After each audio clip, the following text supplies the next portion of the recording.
Hello friends, आज की video में बात करेंगे culture and religious consideration in child care. ये हमारा फर्स्ट यूनिट का टॉपिक है। जैसा कि आप सिलेबस में देख सकते हो, cultural and religious consideration in child care.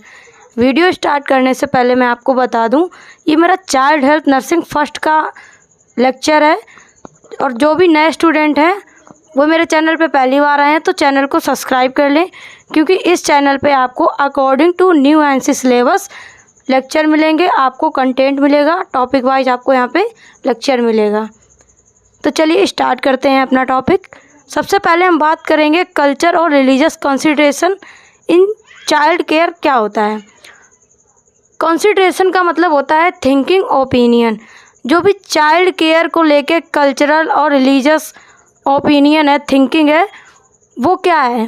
तो सबसे पहले बात करेंगे कल्चर की कि कल्चर क्या होता है।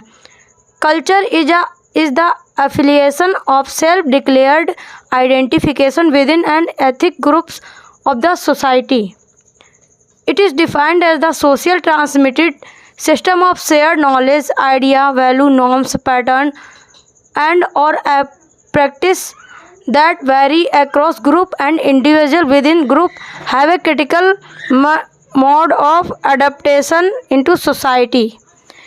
कल्चर का मतलब ये होता है कि कोई भी पर्सन हो, वो किसी भी कास्ट का हो, तो उसके कल्चर से आप उसको पहचान सकते हैं। ठीक है, क्योंकि सभी का कल्चर अलग अलग होता है। जो भी पर्सन होते हैं वो सारे पर्सन अपने कल्चर को फॉलो करते हैं, तो जिससे हम पता लगा सकते हैं कि अलग कास्ट का है, इसका कल्चर अलग है।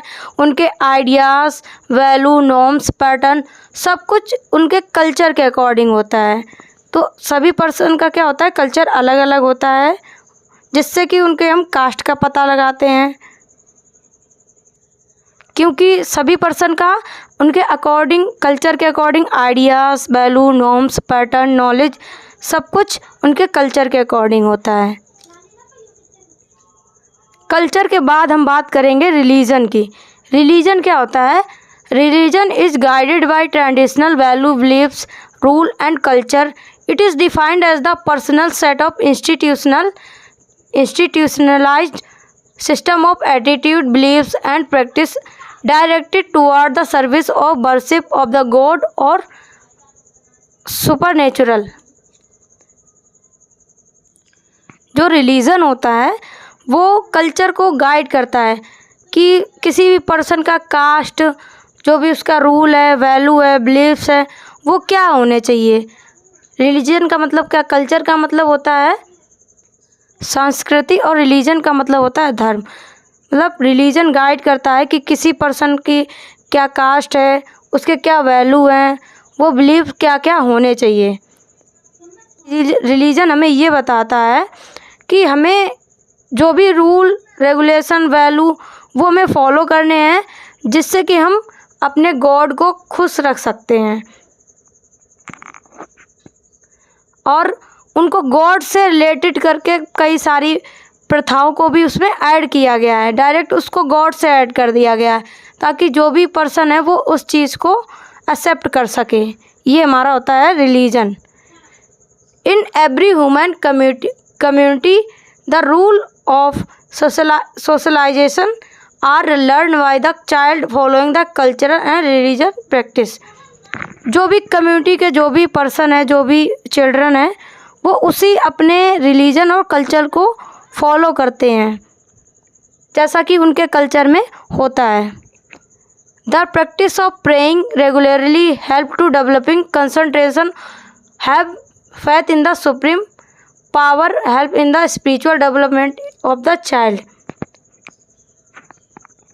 और सारे बच्चों को ये बताया जाता है कि आप अपने रिलीजन और कल्चर में विश्वास रखेंगे और आप डेली प्रेयर करेंगे, तो उसमें आप अटैच रहेंगे, अपने कल्चर और रिलीजन से अटैच रहेंगे।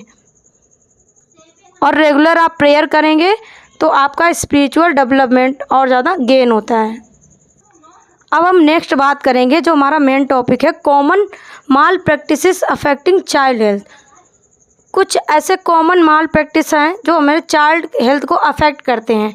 माल प्रैक्टिस का मतलब होता है कि किसी भी पर्सन में उतना नॉलेज नहीं होता है, उसको अधूरा ज्ञान होता है, तो वो कुछ ऐसे काम करता है जिससे कि चाइल्ड की हेल्थ को अफेक्ट पड़ता है, उसको प्रॉपर उतना नॉलेज नहीं होता है। जैसे कुछ हमारे कॉमन माल प्रैक्टिस हैं, जैसा कि आप इसको वन बाय वन हम इसमें डिस्कस करेंगे। पहला है the antibody rich colostrum in avoided by most mother considering the thick yellow discharge is bad for the child. कुछ ऐसे मदर होती हैं या उनके फैमिली में मेंबर होते हैं, वो ये सोचते हैं कि जो कोलेस्ट्रम मिल्क होता है, कोलेस्ट्रम मिल्क मतलब जब किसी भी वुमेन की डिलीवरी होती है तो उसके 1 वीक तक उसमें जो मिल्क प्रोड्यूस होता है उसको हम कोलेस्ट्रम बोलेंगे। तो आपने देखा होगा कई सारे फैमिली मेम्बर्स या कई जगहों पे ऐसा होता है कि उसको अवॉइड करते हैं, वो ये बोलते हैं कि इसको नहीं देना है, बच्चे को नहीं देना है, मतलब फर्स्ट मिल्क जो है वो नहीं देना है। बट वो ये बोलते हैं कि ये बच्चे के लिए बैड है। लेकिन होता क्या है, जो कोलेस्ट्रम होता है उसमें बहुत ज़्यादा हाई एंटीबॉडी होती है और WBC होती है, जो बच्चे के लिए काफ़ी हेल्पफुल होती है, जो इन्फेक्शन से फाइट करती है। बट कुछ कॉमन ऐसे रिलीजन और उनके कल्चर से रिलेटेड होता है तो वो उसको अवॉइड करते हैं।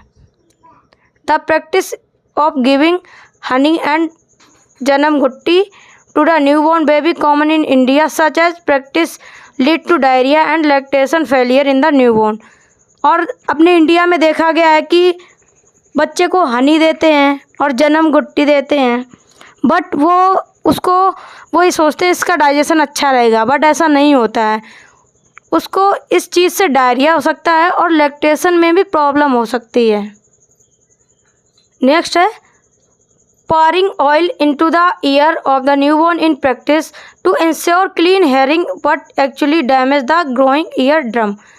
और कई सारी जगहों पे होता है कि बच्चे के कान में ऑयल डालते हैं, जो न्यूबॉर्न है उनके ऑयल डालते हैं कान में, वो ये सोचते हैं इनसे इनकी हेयरिंग एबिलिटी क्लियर होगी, बट ऐसा नहीं होता है। एक्चुअली में क्या होता है, वो कान के जो ड्रम होता है, जो ईयर ड्रम होता है, उसको डैमेज कर देता है ऑयल, तो आपको ऐसा नहीं करना है।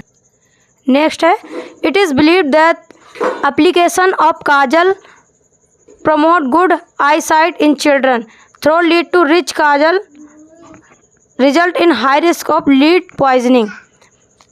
कुछ लोग ऐसा सोचते हैं कि बच्चों को अगर हम काजल लगाएंगे, जो न्यूबॉर्न होते हैं उनको हमें वैसे काजल नहीं लगाना चाहिए, बट कुछ लोग इसको लगाते हैं और ये बोलते हैं कि इसकी आई साइट इंक्रीज होगी, बच्चों की मतलब आँखों की आई साइट वो इंक्रीज होगी, बट ऐसा नहीं होता है। क्या होता है, काजल में कभी कभी लेड भी मिलता है, मतलब कांच जैसा उसमें, जो उसको पॉइजनिंग कर सकता है, उसके आँखों के लिए हार्मफुल होता है। नेक्स्ट है in some areas of the world cow dug is applied on the umbilical cord to facilitate during it and dried cow dung in use to lactam talcum powder in some village of the Hindu of Pakistan on babies.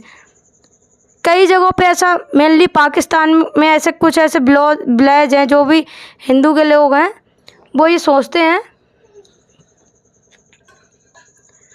वो umbilical card पे क्या करते हैं, काऊ डंग, गाय का गोबर उसमें apply करते हैं, इसके बाद उसको ड्राई करते हैं और उसको पाउडर के फॉर्म में बेबी पे अप्लाई करते हैं, बट ऐसा नहीं करना चाहिए।